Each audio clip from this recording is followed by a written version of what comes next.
Hello students, आज का हमारा जो टॉपिक है वो भी वोकैब से ही रिलेटेड है और उसी सीरीज में इस चैप्टर को, इस टॉपिक को कंटिन्यू करते हैं हम लोग। और टॉपिक का नाम है idioms and phrases. So let's begin with this and I am making you sure कि इस वीडियो को वॉच करने के बाद आपको एटलीस्ट इन इडियम्स को तो रटने की जरूरत नहीं पड़ेगी। So let's move further. First idiom is to blow hot and cold. Blow means बहना, as we talk in the sense of wind कि हॉट एंड कोल्ड दोनों ही तरह की विंड अगर बहती है that is not fruitful to us और फ्रूटफुल टू एनीवन। वो किसी के लिए ठीक नहीं रहती है ना। एक टाइम में ये पॉसिबल नहीं है कि आप गर्म और ठंडी दोनों तरह की हवा एक ही टाइम में चल जाए, है ना। और अगर चलती है that is not fruitful, that is full of miseries होती है ना। सो इसका जो मीनिंग होगा इस इडियम के लिए वो होगा to speak in favour and against at a time। इसके लिए अगर हम एक सेंटेंस यूज करें तो इसके लिए सेंटेंस हम इस तरीके से बना सकते हैं कुछ कि do not trust on those who blow hot and cold at a time. Okay, just move further towards the next idiom. It is Latin and Greek. Students, you will see Latin and Greek दोनों ही क्या है, other languages हैं, हम Indians के लिए नहीं हैं, ठीक है। और जब हम इन लैंग्वेजेस को समझ नहीं पाते तो हम उसके लिए कौन सा वर्ड यूज करते हैं, incomprehensible. Okay, so what is the meaning of these two words, Latin and Greek? Meaning is incomprehensible.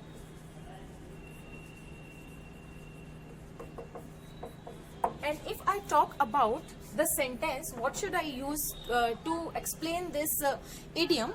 Then the speech of literary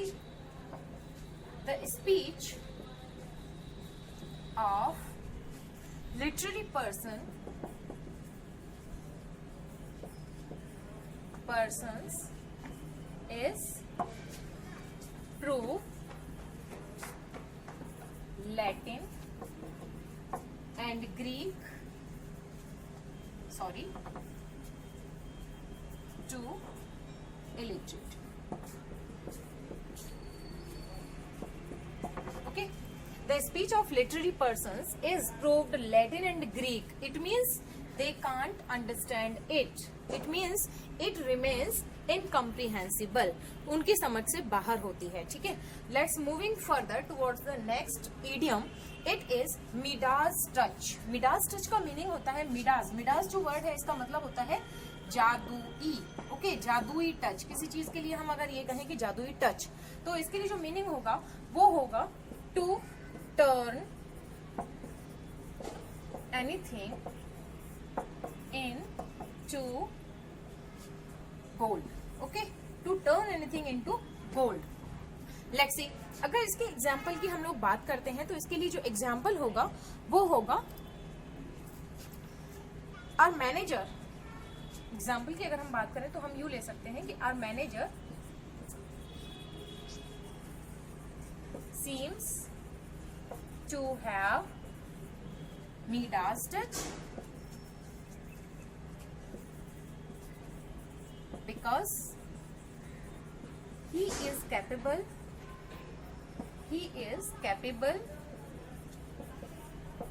to sell any products. Okay, किसी भी प्रोडक्ट को वो सेल कर देता है। तो इस तरीके से अपने को लग रहा है कि ये क्या है, मिडास टच है। यानी कि हमारा जो मैनेजर है वो ऐसा लगता है कि उसके पास में मिडास टच है, यानी कि जादुई टच है उसके पास में, और इसलिए वो हर एक प्रोडक्ट को सेल कर देता है, ठीक है। The next idiom is to smell a rat. Students, जैसा कि मैं आपको बता दूं, टू स्मेल, स्मेल का मतलब क्या होता है, गंध। रैट को गंध करना मतलब किसी चूहे को सूंघना। देखिए, जब चूहा मर जाता है उसके बाद उसमें से बहुत गंदी स्मेल आती है। ओके, तो हम उसको क्या करते हैं, इधर उधर ऐसे करके क्या करते हैं, सूंघने की कोशिश करते हैं। मीन्स सस्पिशियस होते हैं कि पता नहीं इस कोने से बदबू आ रही है या इस कोने से बदबू आ रही है। तो इसका जो मीनिंग है वो है to be suspicious. To be suspicious. Okay, अगर मैं एग्जाम्पल की यहाँ पे बात करूं तो इसके लिए एग्जाम्पल होगा I smell the rat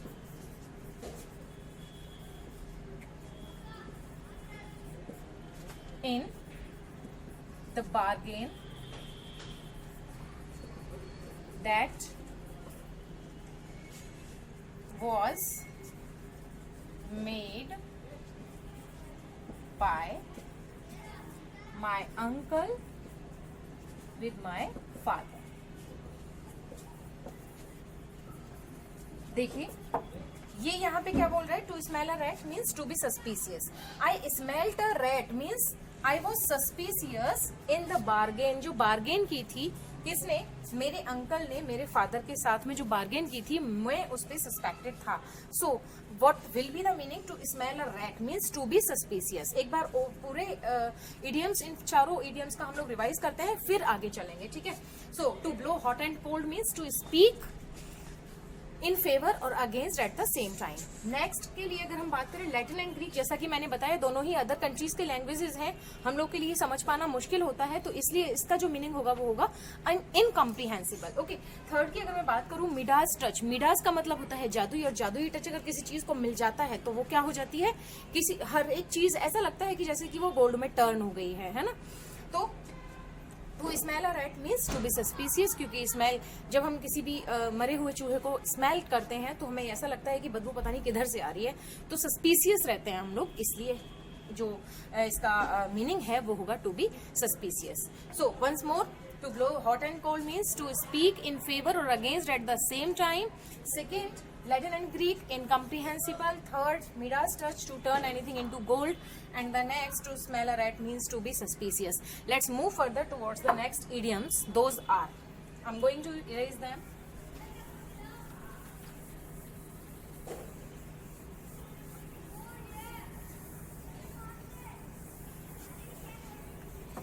You should take a screenshot if it is required to you. Okay? Next idiom की अगर मैं बात करूं तो मैं यहां से ले लेती हूं आपके लिए to shed crocodile tears. This is the important idiom, to shed crocodile tears. To shed crocodile tears, देखिए शेड का मतलब क्या होता है, बहाना। अभी मैंने बहना बोला था, ब्लो मीन्स था बहना, और शेड मीन्स होता है बहाना, मतलब आंसू बहाना। तो टू शेड क्रोकोडाइल, क्रोकोडाइल क्या होता है, मगरमच्छ, आप सब जानते हो। तो क्रोकोडाइल टीयर्स, क्रोकोडाइल को क्या माना जाता है, वो जब उसके पास में कोई जाता है वो शांत पड़ा रहता है और एकदम से अटैक करता है। इसका मतलब क्या हुआ, बहानेबाज होता है वो, है ना। तो हर चीज पे, तो यहाँ पे अगर हम कहें टू शेड क्रोकोडाइल टीयर्स का जो मीनिंग है वो है to show false sorrow, to show false sorrow means show करना झूठा दुख। To shed crocodile tears means to show false sorrow, मतलब झूठा दुख का दिखावा करना, ठीक है, शो करना। इसके लिए अगर मैं एग्जाम्पल की बात करूं तो यहाँ पे मैं लिख सकती हूँ कि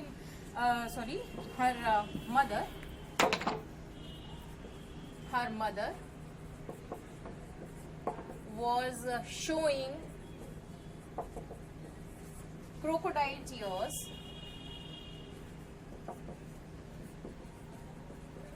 at the death of her stepmother. Step means step daughter. Okay? तो उसकी जो माँ थी, मतलब अभी एक बेटी उसकी जिंदा है और एक मर गई है जो कि उसकी स्टेप डॉटर थी, वो उसकी डेथ हो चुकी है। तो उसकी माँ शो कर रही थी crocodile tears means she was showing the false sorrow on the death of her step mother.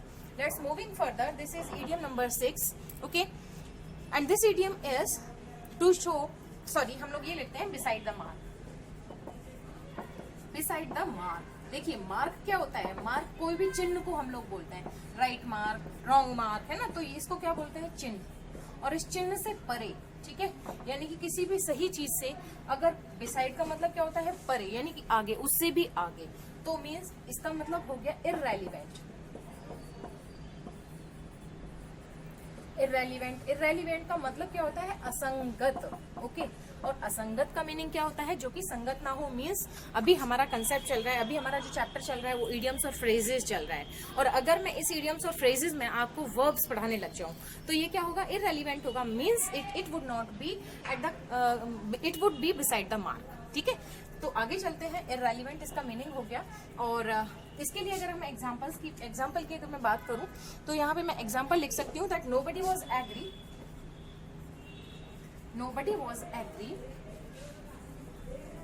Eight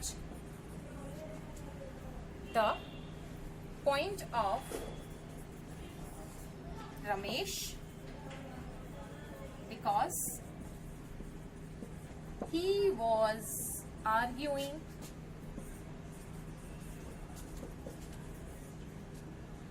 beside the mark. Okay, beside the mark, क्योंकि वो beside the mark बातें कर रहा था, beside the mark आर्ग्यू कर रहा था, means irrelevant argue कर रहा था। जो अभी वहां पे चीज चल रही है उसके बारे में तो बोल नहीं रहा, कुछ दूसरी ही पुरानी ही चीजों को खोद के लेके आ रहा है ना।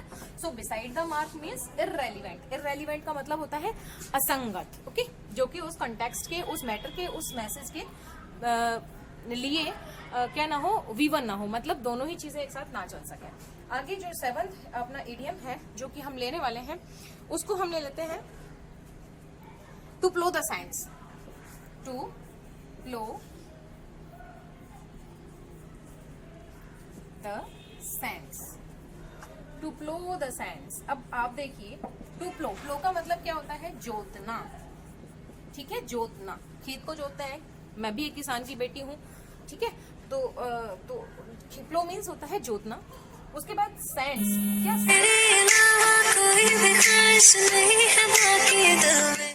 Yes, this is the 7th idiom. We are moving further. To plough the sands means आप सब जानते हो कि प्लो का मीनिंग होता है जोतना। देखिए, खेतों को जोतते हैं किसान लोग। मैं भी किसान के घर से हूँ, किसान की ही बेटी हूँ, और आपको भी पता होगा इतना तो कि प्लो मीन्स जोतना होता है। अब क्या है सैंड्स, क्या सैंड्स को प्लो किया जाता है या सॉइल को प्लो किया जाता है? मिट्टी को जोता जाता है या बालू को जोता जाता है? तो मिट्टी को जोता जाता है। ऑब्वियसली अगर सैंड्स को हम लोग प्लो करेंगे दैट विल बी फ्यूटाइल, बेकार है वो चीज, है ना। तो हम लोग प्लो द सैंड्स, इसका जो मीनिंग होगा वो होगा फ्यूटाइल एफर्ट्स। क्या होगा? फ्यूटाइल एफर्ट्स हम लोग इसको बोल सकते हैं। फ्यूटाइल एफर्ट्स, बेकार के एफर्ट्स करना। फ्यूटाइल का मतलब होता है बेकार, ठीक है, बर्बाद।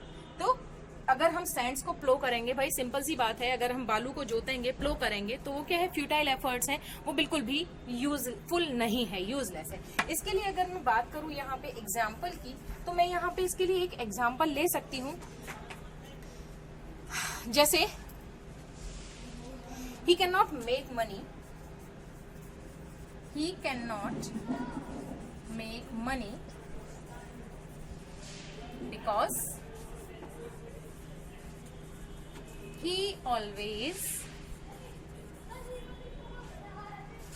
plow the sands, plow the sands। वो पैसा नहीं कमा पाता क्योंकि वो हमेशा क्या करता है, प्लो द सैंड्स, बालू को जोतता है। बालू को जोतना मतलब फ्यूटाइल एफर्ट्स करना, बेकार के प्रयास करता है। ठीक है, नेक्स्ट और अपना जो नेक्स्ट इडियम है वो मैं यहाँ से इरेज करके आगे लिख दे रही हूँ। नेक्स्ट इडियम नंबर 8 की अगर हम बात करें तो वो है idiom number 8, to hold one's tongue. 1 minute, to hold one's stung.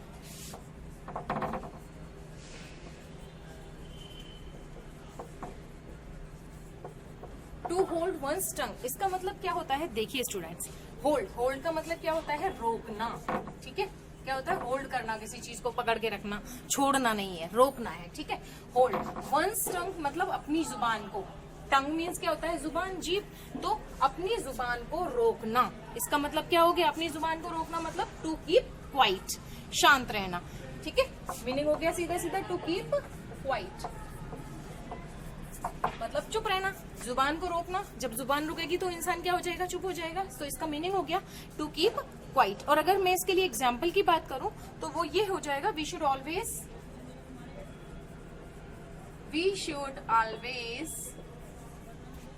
Hold our tongue before the elders.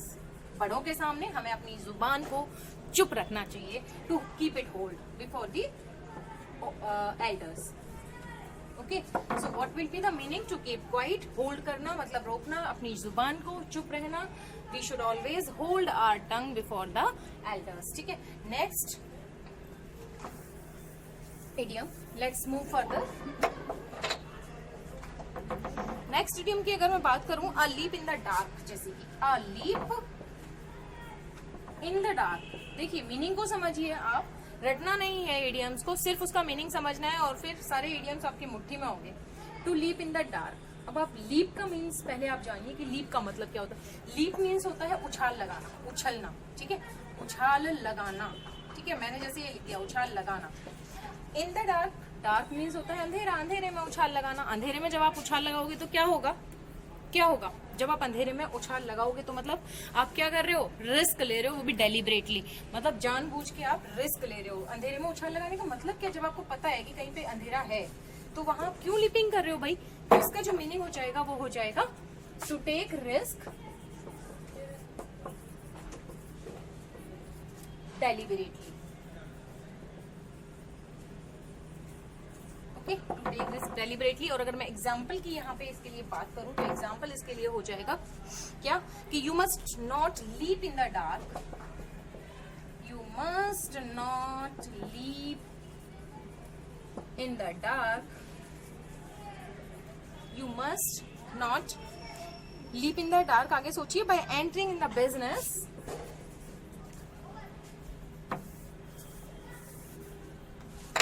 Bye entering in the business without experience.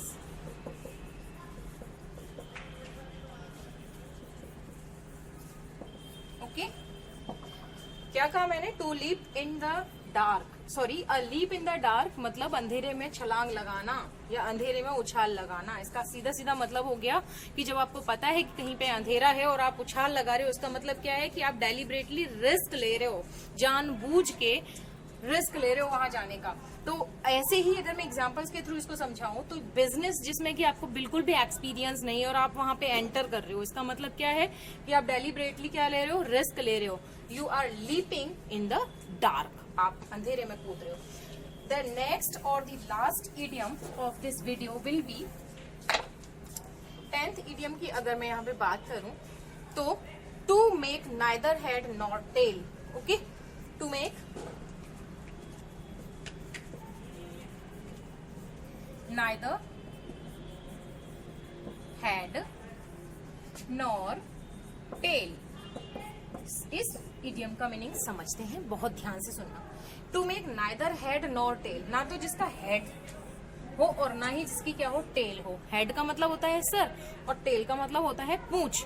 तो अब आप इन वर्ड्स पे मत जाना कि ना तो जिसके सर हो और ना पूंछ हो। हम किसी यहाँ पे ऐसे जानवर की बात नहीं करने वाले हैं कि ना जिसका सर है और ना ही पूंछ है। हम एक मैटर की बात करने वाले हैं यहाँ पे कि to make neither head nor tail means कुछ ऐसी बात, कोई ऐसी चीज जिसका ना तो शुरू समझ में आता है और ना ही एंड समझ में आता है, ना तो जिसकी शुरुआत है और ना ही जिसकी एंडिंग है। सब अपने ऊपर से जा रहा है, जैसे कि शायद कुछ को तो मेरा वीडियो भी लग रहा होगा। that ma'am, your video is neither having head or not tail। ठीक है, तो आगे हम लोग कंटिन्यू करते हैं। To make neither head nor tail, not to understand means not to understand.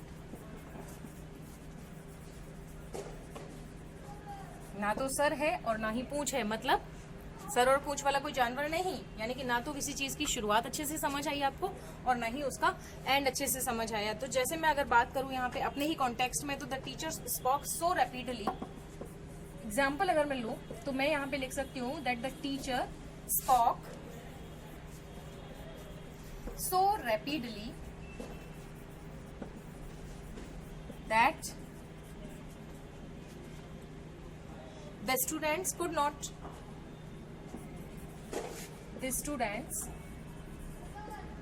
could not make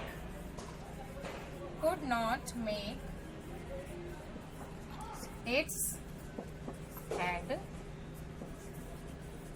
and tail।